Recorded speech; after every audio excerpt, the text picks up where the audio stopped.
Have you ever used Zapier n8n or Make and wondered how you can make advanced scheduling and how they are working under the hood? So this video is all about the concept of endpoints, whether it's webhook or API.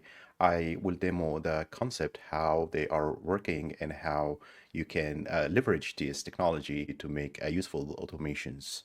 I will not demo n8n or Zapier in this video. That will be in the upcoming videos. But for this video, I will show how the concept is working and how you can make advanced scheduling actually using a different tool, which is Cronlytic, my SaaS product. And you will be able to control n8n, Zapier, or Make, or any workflow like sending emails, sending marketing emails, or working with AirTab or things like that. So anything that is working with endpoints, you can schedule it very easy and in a very advanced way with a cool dashboard. So let me show you how modern advanced tools are working with each other to make communication and talk to each other, and how like n8n or Zapier or these kind of tools that make automations are shining because they are leveraging this kind of technology under the hood. So briefly, modern tools like n8n or Zapier, they are using these endpoints to communicate, and these endpoints could be API or a webhook. A webhook is a passive listener, so if you send a callback when an event happens. So when an event happens, you can call the webhook to do something. Let's say, for example, you have a Stripe account. When someone make a payment, there is a webhook will be called in your software to tell you that someone has made the payments and so forth. That's the webhook. API is something different, but it is not passive like a webhook. So the webhook is just waiting for its triggering. But anyway, both of them are just endpoints that you need to send data or receive data between applications. And that's where automation tools shine. And that's what makes them very popular these days. You can make a complete workflow between AI, AirTab, databases, email, and things like that. You can connect them through endpoints and do very good or automation for your work, and you can make things easier for yourself and automate your work. So think of a webhook is something like a doorbell. So when you ring the doorbell, it will do something for you. And that's how you connect to your applications. Without further ado, I will show you how a webhook works and demo it to you using Cronlytic and a webhook.site. So let's go. So this is my SaaS product, and I have been developing it for the past few months. And I will demo the calling of the webhook using it. And this is a website that you can get a webhook for free to test with it. And a webhook here, it's just for testing, but you can use later any webhook from n8n or Zapier or whatever to trigger any workflow or automation of your emailing, if you're using Resend, for example, things like that. So for this video, I will demo how the webhook works, and maybe in the future, I will demo different use case scenarios, real world scenarios in the future videos. And we will use webhook.site, which is a site for testing webhooks. And this is exactly how it works with different tools. So different tools will give you a URL like this one, and you just schedule it with different tools like mine, like Cronlytic. So we take here this copy, and we sign in to the dashboard. And this is the dashboard. So here you have 2 jobs for the free plan and 500 executions per month. So you create a job, you go here, and this is how it looks like. It is very easy to configure. So you just come here, say, let's say this is called n8n, my workflow. And I will demo, there are different methods to use the webhook. So you can call it with get or post and put any method, but for the sake of this video, we will only use get and post.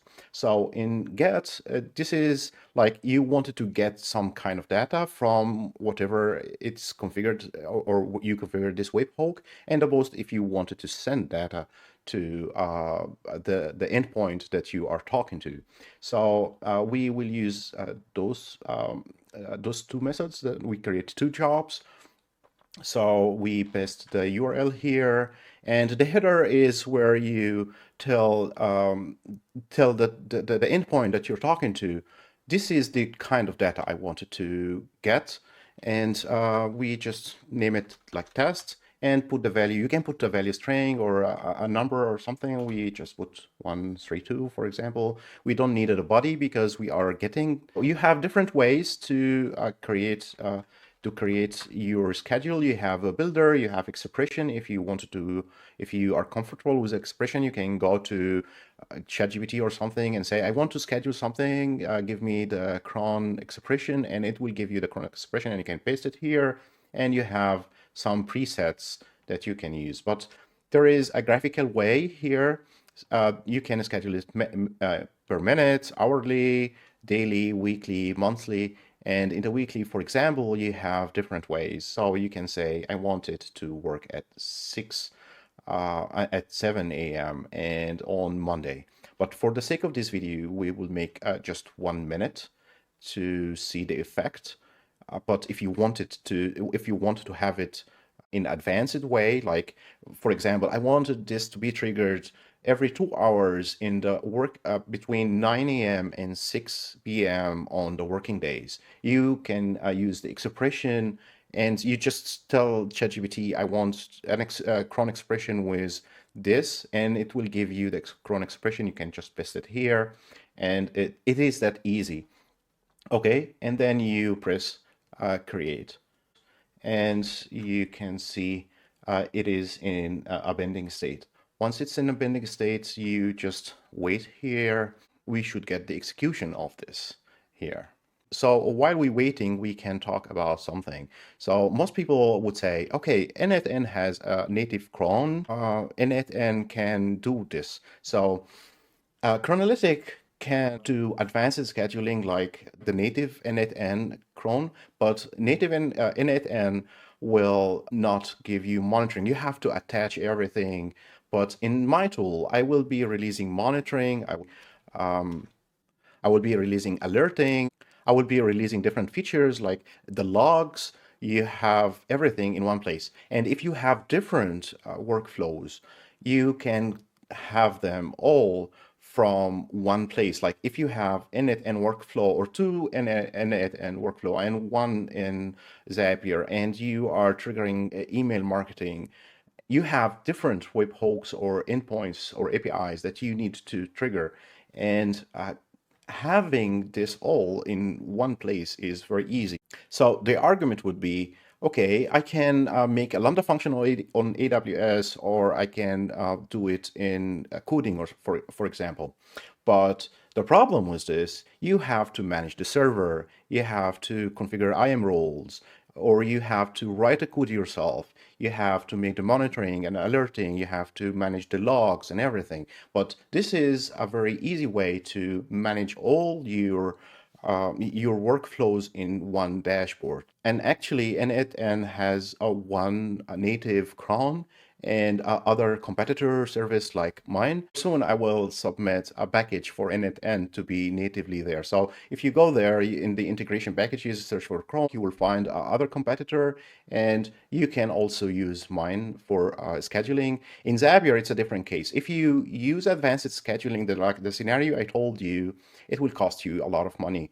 But with this, you can use a small plan with Zapier and still make advanced scheduling without an issue. I will talk about this in a different video. But for now, let's talk about what is happening here. So, so as you can see, in the last 3 minutes, we got 4 minutes. We are getting every time the calling with the get, and the header is the test, and the value is 132.